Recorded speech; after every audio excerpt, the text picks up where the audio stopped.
Coming up on Mountain News at 6, a major fire in one Pike County community had first responders fighting flames overnight and into today.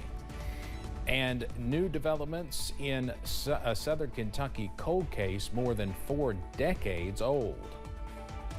And some soggy weather is on the way as we end the work week. Your forecast coming up as Mountain News at 6 starts now. Dedicated to Eastern and Southern Kentucky, this is WYMT Mountain News at 6. A fire in Pike County kept first responders busy overnight, and it destroyed a building that's become a community staple. WYMT's Buddy Forbes has more from the former Elkhorn Eatery. A family favorite, gone in a flash of flames. Very hard to look at what they lost. Ducker's Barn and Grill opened in one of Elkhorn City's oldest buildings in 2020, giving the city a new flavor. Family that started it, everybody knows them. It was a great place to be, and it became really popular. They had great food, and I know it's really going to be missed for the time that it's gone. And I really, really hope to see it come back. But the gathering space brought more than food to Russell Street. Everybody would come here from different places that have a lot of side-by-sides coming in on the weekends and stuff and over here, but really good food too. Cultivating community around meals, music, and more. Having a place like this is really important to this community. I think that it is a great place. They had a lot of gatherings there. You could have birthday parties, and it was a great place if you just wanted to come out and eat dinner. You could come out and get some good food. You always see somebody you know. Everybody's going in there. Now, as the debris smolder with first responders working around the clock to keep the situation contained. When you have something like this, you have these people that stay out here, and they have jobs the next day. But it's really important that we have these people here. It is the owners and their employees that are left waiting for the smoke to clear. These people lost their business that they relied on, and the workers that worked there, it's getting ready to be Thanksgiving or Christmas, and they've lost their job. With a community hoping to see them rise from the ashes. I hope to see that they can build back into something that maybe they enjoy even more. In Pike County, Buddy Forbes, WYMT Mountain News.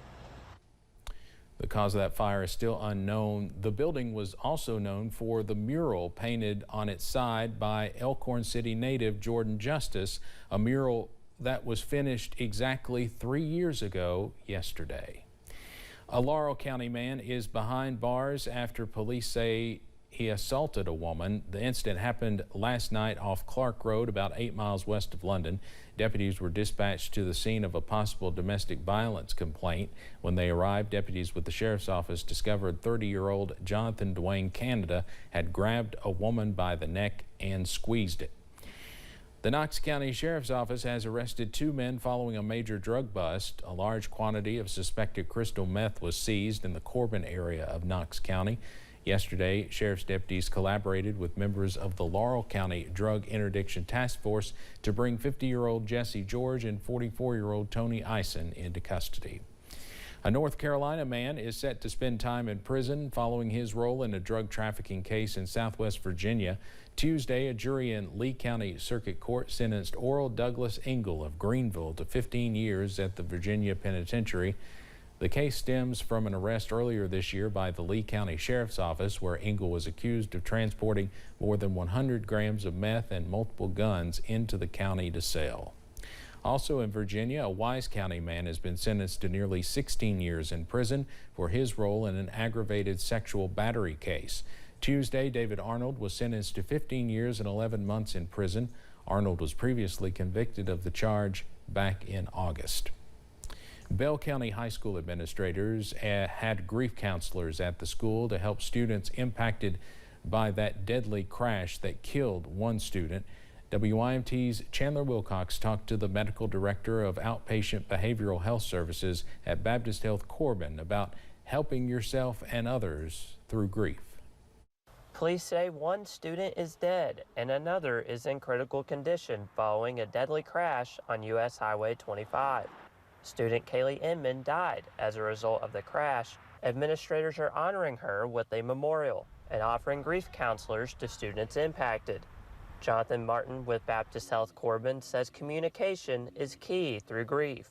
Talking to people, communicating with others, getting your feelings out. It's okay to cry. It's okay to express it. And sometimes just being able to let loose with someone else. Not just at school, but students may need help at home as they process what happened. Martin says to let them take control of how they want to recover. I recommend just letting them kind of direct the conversation and going with them in that. You don't have to go into more detail than they ask for, and you don't have to go through, more advanced topics. Bell County High School administrators say they are working to help Inman's family with funeral costs. They say you can contact the school to find ways to help. In Bell County, Chandler Wilcox, WYMT Mountain News. On social media, officials with the school identified Alan Buell as the other student who was severely injured in the crash. In Whitley County, police are now searching for a car in connection to a missing persons case. Deputies are on the lookout for a red 2009 Mitsubishi Lancer with a black front bumper. The car's last known license plate number was KY291RKD. Police say Brittany Slaughter may have been driving the car prior to her disappearance. If you see that car, you're asked to call Whitley County Dispatch at 606-549-6017. We are tracking dry and comfortable weather across the mountains into your Thursday evening. Those temperatures right now still well above average, sitting at 68 for Jackson, 67 for London, and down to 57 for Wise, also Jonesville. So a little bit cooler in Southwest Virginia, but overall a really nice evening is on the way across the region. Once again, we stay dry. Those clouds do increase though as that next weather system is knocking on the door, and those temperatures fall into the middle and lower 50s as you wake up on Friday. Now this stretch of dry weather is all thanks to an upper level ridge or an area of high pressure that continues to park itself over the region. But notice back to the north and west, we are tracking a cold front over Nebraska, also Iowa, and that will continue pushing off into our direction by Friday. So more showers on the way by Friday, some beneficial rain chances as we close out the work week, tracking another system by Monday and Tuesday of next week. And once that system passes, we are much cooler for Thanksgiving, also for Black Friday by next week. Those details plus your full 7-day forecast on the way in just a few minutes. Steve? All right, Cameron, thank you. Governor Andy Beshear provided an update on forest fires in the state today. During his Team Kentucky update, the governor said at the time there were 14 active fires. That's down from 31 compared to last Thursday. 38 fires have been contained, and that's up from 36 the week before. Since November 3rd, fires have scorched more than 30,000 acres across the state. Part of one Clay County home was damaged by a brush fire. It happened yesterday at a home on Schoolhouse Branch Road off Kentucky 1524. Firefighters from the Manchester Fire Department found part of that home on fire after arriving at the scene. Crews were able to get the fire on the porch and rear part of the house out before waiting on the Kentucky Division of Forestry to come help with the flames in the woods. 2 people at the home were treated for smoke inhalation. Lee County, Kentucky schools were forced to close earlier this afternoon after a water main break. Lee County High, Middle, and Elementary were all dismissed at 1:15 this afternoon. Lee County Elementary was expected to be without water for the rest of the day. After school activities were being determined on a team-by-team basis. International Business Machines, or IBM, is using their technology to expand climate research throughout the country. The company announced they would be teaming up with the University of Illinois Urbana-Champaign to research flash flooding in the Appalachian Mountains. The study will focus specifically on Kentucky, West Virginia, and North Carolina and use artificial intelligence to help predict rainfall and flash flooding. I think the most important thing is to be able to bring science to everyday life and really make it work, right? And so if we just keep our methods and our discoveries in the office at the university, and it's, the impact is not there. So I'm really excited about that.